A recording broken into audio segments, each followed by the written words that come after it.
I never left it on the ground.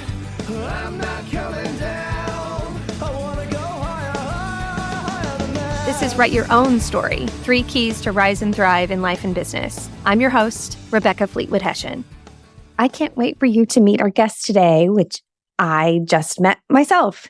His name is Cate, and he is a leadership coach and the founder of a company called Creatio, where he works with executives and leadership teams to help them grow and develop, which growing is a part of nature. And that's the connection we're going to make today. So here we go. Welcome to the show. Thank you. I appreciate you having me. Well, this is going to be fun because our listeners are going to get to know you at the same time I get to know you, because this is our very first conversation that we've ever had. Yep. I love that. And we did identify quickly this morning that we are literally having this conversation within blocks of each other geographically. So next time we talk, you're going to come over and we're going to sit on the front porch and have coffee. That's the other thing I love about the world today, is that we do have the ability through technology to be connected with people all over the world. And sometimes we're connecting with people down the street, and it's good to get to know my neighbor today. Yeah, it's fun. So we're going to have an interesting conversation about nature and leadership today. And this is what is exciting to me. One is the only thing that's going to drive this conversation is curiosity about one another and this topic. So those are always fascinating real life conversations. But two, this idea of nature and leadership seems kind of Instagrammy or maybe a little too silly for some, but nothing could be more fundamental in my opinion, because when I talk about business and work and results and goals and things that I know I love, and you as a leadership consultant must love them too.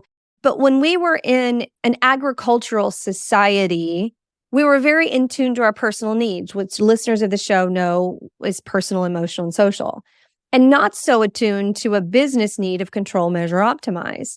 But when the industrialists came along and started paying us and bringing us in out of nature so that we could work 24/7 and they could pay us more for third shift and forgot about all of our circadian rhythms and all of that stuff, we lost a lot of the connection of our humanness that nature provides insight into.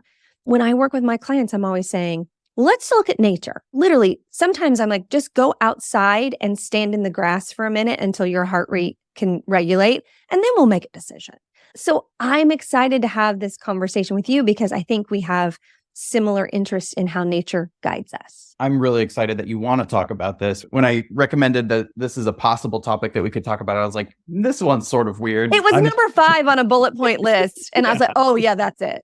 So I love it. Just to bounce off of some of what you're saying, I think the primary metaphor that tends to inform our work is still coming from the factory in a lot of ways, and the assembly lines. And like you said, it's more about management and control and efficiency. While those things are absolutely necessary for a business to grow and flourish, it isn't just what's required, because there's, of course, the human element with it. And so I think I want to invite more of a natural or biological informing metaphor to the way that we do our work and the way we see ourselves and the way that we do our work with each other.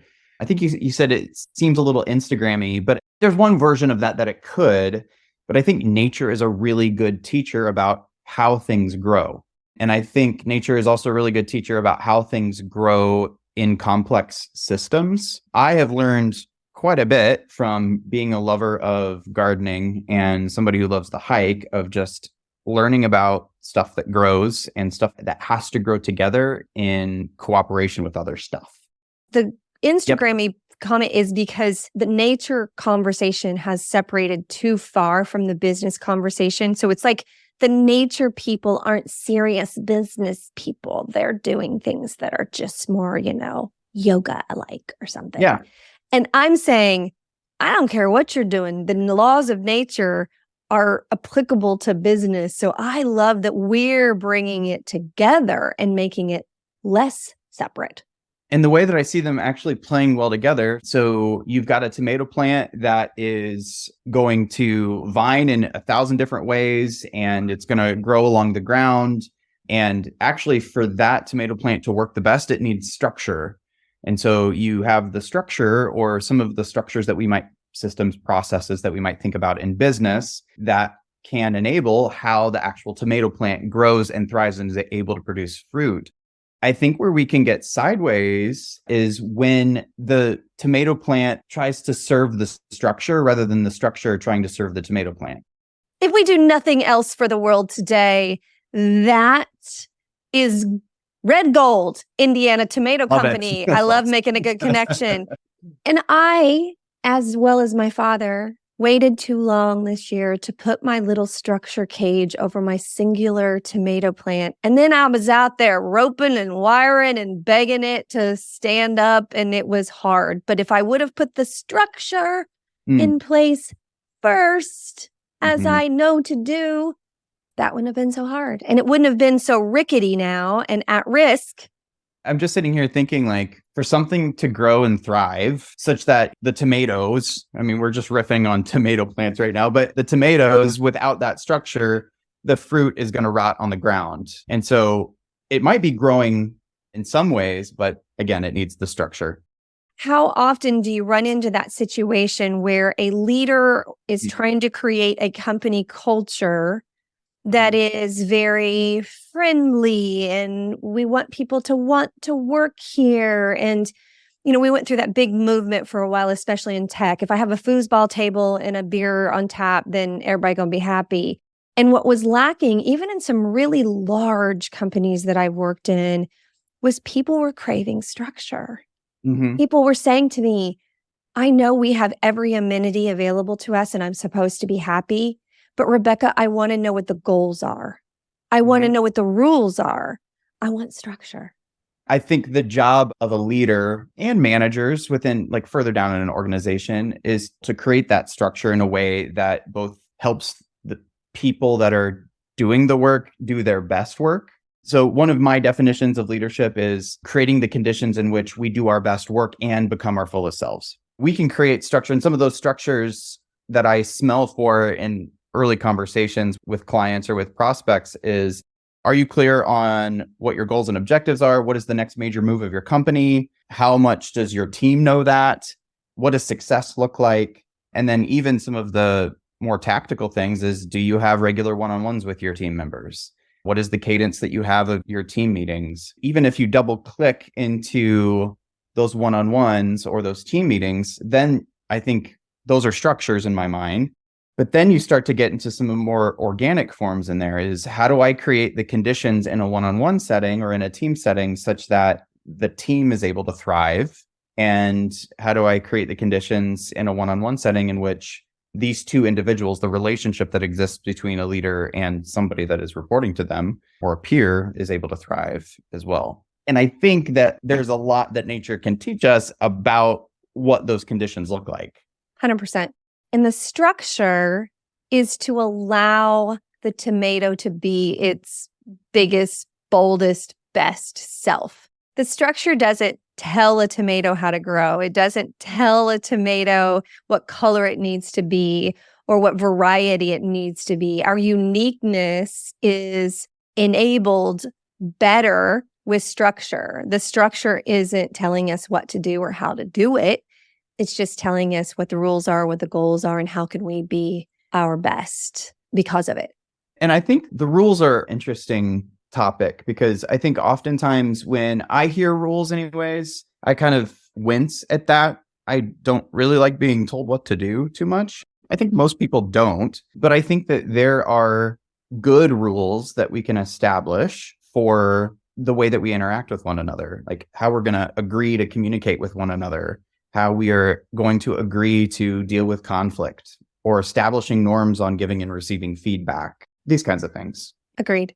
All of the information that gives people expectations like that, the earlier they get those in a team setting, whether you've moved to a new department or you're new to the organization or have a new leader that's just come in, the more that you proactively and intentionally communicate those things isn't meant to be confining or handcuff people into a construct they can't be themselves. It's meant to create a sense of safety, a psychological safety that, oh, I can be myself here because I know what to expect. Yep. I put a lot of stock in early framing. And I think ultimately that actually has the potential to reduce some of the hardship later on if you set people up for success earlier on, either in a project, earlier on in an initiative, even when you're onboarding, things like that. If you're clear around how things work around here and making some of the implicit things more explicit, that's more likely to set people up for success. Totally agree. Yeah.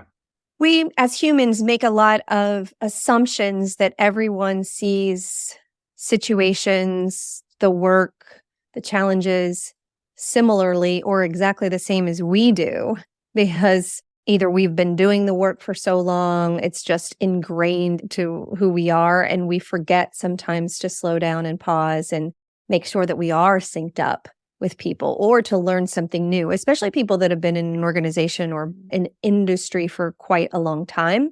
I'm often saying to them, when's the last time you were curious about your way being the best way? And allowing those new people to come in and question some things, because there's probably lots of opportunity. Yeah, I'm just reflecting. That's a great question, and I'm probably going to steal it. Good. Okay, let's go tomato plants again. Remember when the hanging tomato plant structure came into the stores? So you can hang your tomato plant like a hanging basket instead of the way that we had always done our tomato plants, in the ground with a wire cage or something around it.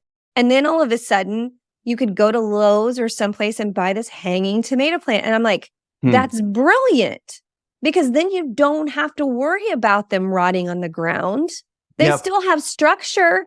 They still have this thing that holds them together, but then they can kind of spill over and do their thing and not rot on the ground. Or if you're somebody that lives in an apartment that doesn't have a place necessarily to plop your tomato in the ground, this is the balcony on your deck. Somebody's got to question the norm if we're going to innovate and do it in a healthy way and healthy environment. And I think that's, again, a part of creating the conditions. I love where you turned the conversation, because I think it reframes it a bit in terms of what's the relationship to structure to something that's growing, something that's more biological. From how do I put this tomato cage on this tomato to make the tomato grow, versus what might the best structure be in order to enable this thing to grow and thrive. Hanging basket might be one, like the run-of-the-mill hardware store tomato cage might be another one. There's other ways that you can trellis them. There's a whole bunch of different ways to do it. I've got a friend who I think trellised his tomato plant to be like 10 feet tall, had to get on a ladder to continue to like allow it to grow, which is, that alone is a really cool metaphor to think about too, is like, as you're leading somebody else and as they're growing and thriving, what do I need to have to stand on in order to help that person grow? Or is my structure what's limiting the growth, because I've always capped it out at 3 feet from the hardware store instead of building something taller? Yeah, you're taking this in a whole different direction of encouraging us to rethink what the structure might be, the best enabling structure to allow the thing to grow, whatever it is. And I think that can come from the good judgment of a leader and knowing who that individual is or who the team is and what the composition of that team is. Yeah. It needs to be done with diligence, discipline, and care. It can't be an every month the leader got bored, so we're going to change the structure, because we all know, you and I both more than most as a consultant, we know the visionary leader's creativity can be the demise of some organizations' ability to get traction with the structure that exists.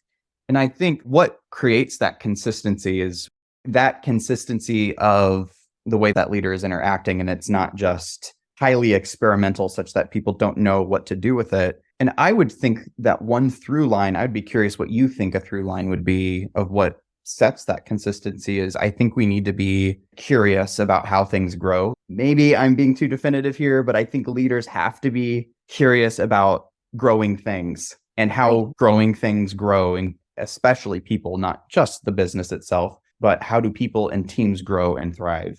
And you can experiment along that. I would suspect that as you pursue that course, there's going to be consistency across that. What are your thoughts? What's going to help provide the through line? The question to ask yourself before you change and innovate structure, because that's going to be really disruptive to your organization, is what's the value, relevance, and impact I'm looking for. I use an acronym VRI in my work.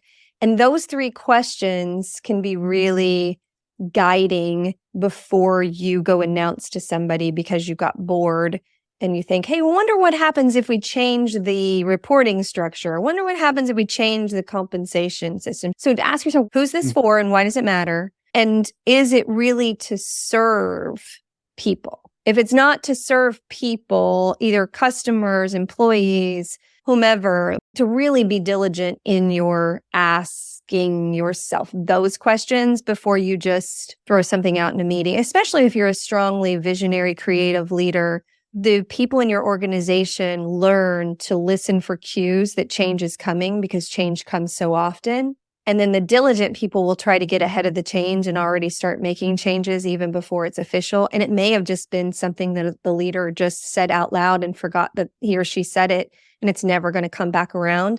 So if you're going to make changes in a structure, have those wonder if conversations privately or with a coach or a close colleague. Don't have them out loud in a meeting with everybody. And really know why you're doing it, then go articulate, here's why it matters, here's why it's valuable, the relevance, the impact that we're looking for, and make it a real thing, not just hey, I wonder what if. I think that there's a degree of self-awareness that's needed with that too, of being able to know when I'm doing something because I'm bored or because it's just the most interesting thing that I just saw, or I'm just excited about it. I love that you're excited about the thing, whatever it is. And I think, one, being able to ask that question, who is this for? And what purpose is it going to serve for them? Because I think that just as often as leaders, we can get excited about something and want to go in a direction because it's exciting to us, but it may not actually serve the best for others in that process. But being able to know when I'm impulsive, what my impulsivity feels like, and pumping the brakes on going in those directions. That's why I think highly creative visionary leaders need a side hobby or some space to create and innovate and release a lot of that energy and need that they have. Because I don't ever want to stifle a creative's creativity. Like, I'm a creative and I left an organization because it just got to the point I couldn't use my creativity enough. Like, we need to do that.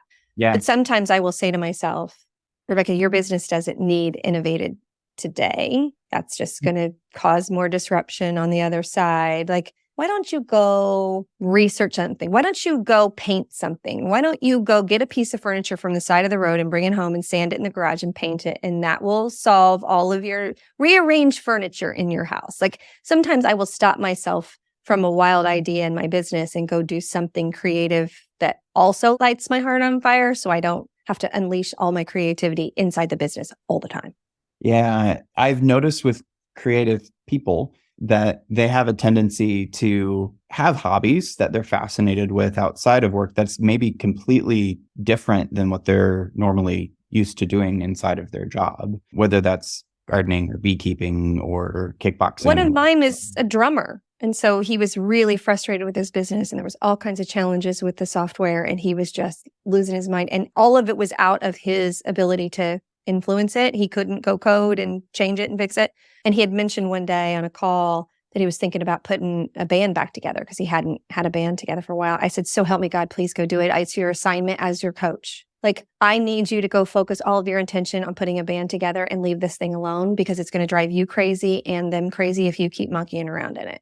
Yeah, I think it's kind of tough because if you end up doing the hobby for work, you're doing the hobby to intentionally engage in that hobby so that you learn something for work, it can cut its legs out from under itself. But if you engage in that hobby for its own sake, you can actually learn and pick up a lot of metaphors from whatever that is and actually bring it back to work and use that to have conversations with folks and help them reframe what challenges are. And we should have lives outside of work. Yep. I sense that you have more compost metaphors that we haven't touched on. We just went riffed out hard on tomatoes and structure, and I love every second of it. But what else you got in your little garden of things? I grow seeds in my office to plant out in the garden. So you're like a hardcore gardener. Yeah. So like my tomato plants will start as seeds in my office. And what's interesting though is one of the things that I learned was when I started growing them in my office versus in my garage is that the seeds that were in a safer environment here in my office, there's not as much stress on them. There's not really wind that's blowing. They have kind of a safe grow light with them and that sort of thing. What ends up happening is when you set them outside for any period of time, they withered and did not thrive. But the ones that I actually grew in my garage were a lot hardier when it came to the stresses of being outside. I'm a big fan of self-care and I absolutely believe in self-care. But I think one of the things that tends to be missing is exposing ourselves to increasingly difficult things in the right amounts such that it increases our resilience so that when we are exposed to higher stress, more complex situations, that we're hardy enough to be able to withstand it. And so one of the things that I've learned is that pain is not harm and that those things are different. The pain that the seedlings might have been exposed to actually increased their resilience. Ironically enough, them being in too safe of an environment actually harmed them in the long run. I'm always guiding clients to ask more questions, not give the answers, because allowing people to try and fail and readjust does exactly what you're saying. It up-levels you both from a resilience and from an experience equals knowledge. I'm better because I was left to struggle a bit to come up with the answer or the solution. And therefore now I'm smarter, not just more resilient. I'm smarter because I figured it out. Last night at dinner, my girlfriend and her husband, we were having a conversation about kids. I'm the one in my friend group and actually all of life, clients too, that has the oldest kids because I'm the oldest. And so my kids are 21 and 25. And most of my clients and friends' kids are anywhere from babies to teens. So they're always saying, okay, what comes next? And so we had this conversation last night about them helping the kids do the stuff around the house, get laundry done, learn how to do things. And I told them the story of when my now 25-year-old son was learning to take out the trash as his responsibility. Now, caveat, taking out the trash where we lived was a long country driveway. It was not an easy effort. Like it took strength, it took strategy, it took planning. Like it was a big dang deal. And there were many times throughout this process, I would just be like, I don't want to listen to the whining and the whinging and the complaining. It would come to the day for the trash day and I'd be like, I'm just going to do it so I don't have to listen to all this shit. And Blaine would say, nope, because every time you do, you make the training take longer. And he was right. And I'd be like, okay. So one day in particular, there were bees covering the trash can because, I don't know, we had a party and there was sweet stuff in there. I don't know. And my son is afraid of bees, even though we lived out in the country. He's not exactly an outdoorsy type. And he was sobbing. Dad can't expect me to go out there and risk my life for the trash. What if I get stung and die? I mean, you can just imagine all of the angst that was built. It wasn't even empathy as a mom. It was just, I didn't want to listen to that shit that day. I knew he wasn't going to die. I just didn't want to listen to it. And Blaine looked at me like, don't you dare. And I literally just went to the other side of the house. Like, I got to just remove myself from the situation. And Blaine left him there to figure it out. And every time Cameron would come back in, he'd say, dude, I believe in your ability to figure this out. I know you're smart enough. I know you have enough resources in that garage. I know you will figure this out. The first attempt was he took a stick and would bang on the trash can and then run away, hoping that that was going to make the bees leave. Well, the bees would just come back. Ultimately, I think he ended up getting his helmet from his four-wheeler and some big jacket. He armored himself up for the job and courageously finally went in and got the trash to the end of the driveway. And I think about what you're saying about resilience. He learned how to use his resources and figure this out. And I would have easily just taken the trash and been done with it in 6 minutes. But because Blaine was so emphatic about this was an important part of parenting, I learned a lot that day about from a parenting and a leadership perspective. Months later, maybe even years later, One day I had gone for a run and I came back and it was a beautiful morning and I wasn't done like just moving and being outside and it was trash day. And so I was like, I'll just go ahead and take the trash down because training had already been completed. Like he was doing the job religiously every week. Nobody had to follow up on it. It was wired. It was a pattern. And so I was just going to take the trash can down just because I wanted to be outside longer that day. And of course you could hear the trash can coming out of the garage. That kid come flying out of the house like the house was on fire. And he goes, "What are you doing?" And I said, "I'm just taking the trash because I wanted to, not because you didn't. That's my job." And he grabbed that trash can and took it to the end of the driveway. It was the resilience and the experience and the pride and the responsibility that came from pounding bees off a trash can. I love that story. I mean, I wrote down some of the things that I noticed just in as you were describing that. So it sounded like it created responsibility. It sounded like it spurred innovation as well. Resilience, yes, that's one of the through lines here, but also the constraints that he had, he was forced to have to solve a problem in a lot of different ways. The other cool thing is that from what you're telling me in the story, you didn't tell him how he was supposed to do it. You just said, you need to do it. He had that agency to be able to figure it out himself and have to struggle through it.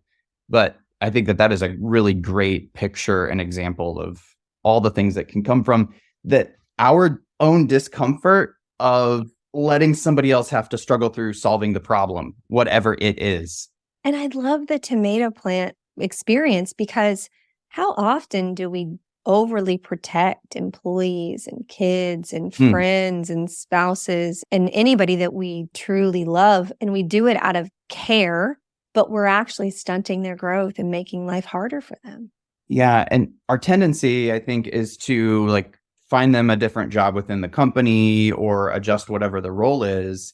And I think that often has to do more with our discomfort necessarily than, I mean, that was my situation with the trash example. Yeah. And so I think that there's an invitation there for us to increase our pain tolerance so that other people can grow and move through the struggle in their own way as well.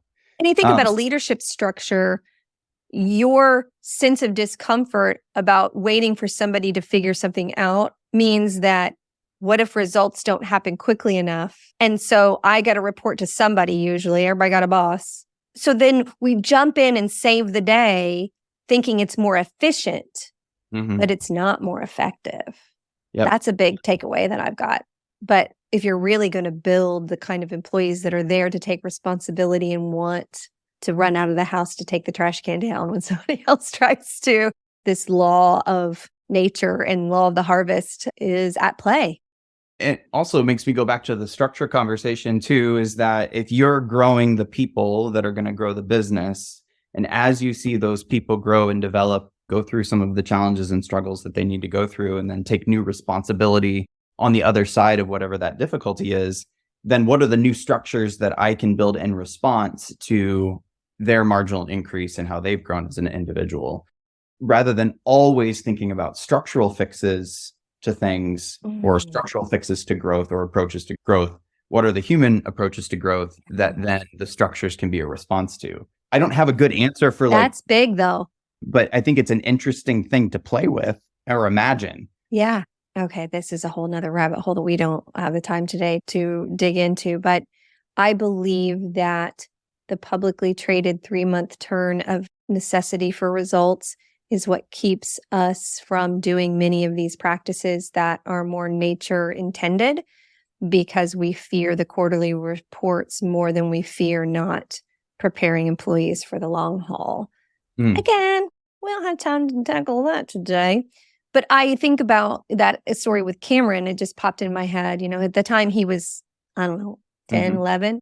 And when he was 21, we went to Boston to a big music festival that he wanted to go to with one of his favorite guys from England that had come over to do a big tour. We went to Boston for the weekend to go. And he's a musician and a guitar player himself. And he found an open mic gig during the day before the evening show started. And he said, "Hey, let's go. I'm going to see if I can play at the gig tonight." And I'm like, "Cool." So we go there and we get there. We just missed signups and they had already filled all the spots. I'm a forgiveness versus permission person, right? And so I'm thinking, we don't live here. I'm going to go in there and make some noise about this and see if I can get my kid on stage, mama bear in this thing, right? And I said, let's just go ask somebody else. And he looked at me and he was like, I want to do it. And I said, cool. And he said, I think you're right. Let's challenge it, but I want to be the one to do it. And I was so proud of him in that moment. And you know what?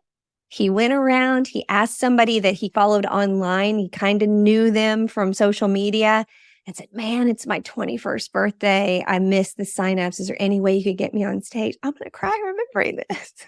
And I'm way back in the back of the bar because I don't know if this is going to work or not. And he comes rushing up to me and he goes, I'm on next.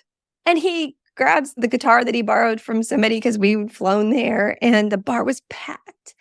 And we went from no at the front door to 15 minutes later, the entire bar like singing along and clapping and cheering for this kid. And now I think back and I think it's because of the bees on the trash can. Yeah, that's really powerful. Can I talk about compost? I was going to say, please tell me you've got a compost one because that was what you put on the bullet point is compost and leadership. Yes.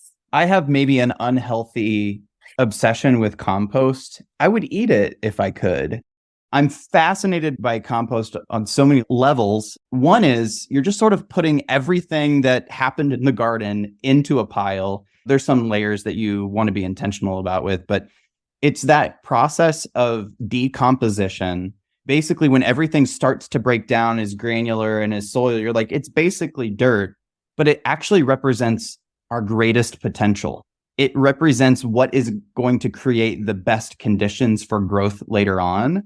And so if we look at in life, when there are those moments where everything feels like it's disoriented, confused, like it's in disorder, disarray, it is the hardest moment that we might be experiencing or what we feel like in and of ourselves. That actually might be the highest potential moment for our growth and what we can become. Is the seed of our development, transformation, whatever, actually found in the moments of decomposition? And I love that you said it's the culmination of all of what's happened. It's all of our collective experiences that give nutrients to the soil, right? All of it. Like even the bad stuff. That's so good. And we need the good, the bad, and the ugly, the collective experience. When you talk about that, maybe that worst chaotic moment is the one that's necessary and the one that's going to be the most nutritious, the most fueling. I mean, you could tie that to biblical stuff too. About the time you think that everything is at its worst is right before the biggest breakthrough. I mean, the Bible tells us that constantly. Yeah. Dark night of the soul in, Hero's Journey tells us that. There's so many places that would validate that compost story. Oh, I love that. I thought you were going to say that leadership is just a bunch of shit. Somebody told me there's like a proverb, I think it's in Proverbs, where it talks about like where the stable is full of shit, there's a lot of work to be done. And where it's clean, like there's nothing to be done. In a way, it's like be thankful for the manure that's present in whatever like situation. Gives you purpose. Yep. Absolutely. Oh my gosh. Okay, this compost metaphor is, again, red gold. How many times do we try to prevent anything from going awry, or we try to hide the mistakes because we don't want to either get in trouble or we don't want people to think that we're not good?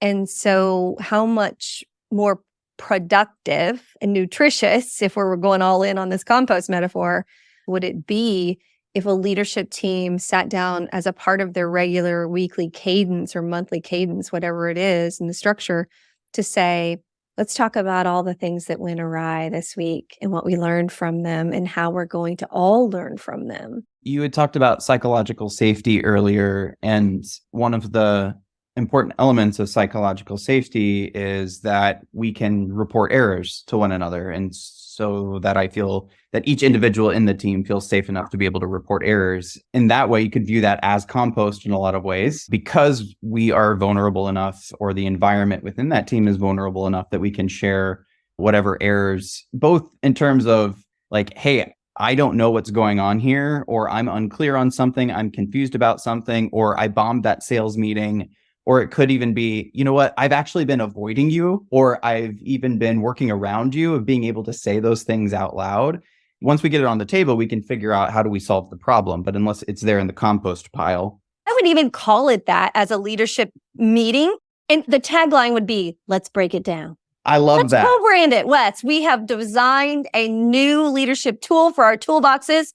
I will have my marketing genius, Claire, build us a little template for it. I think even just calling it something like the compost pile would change how we interact with it.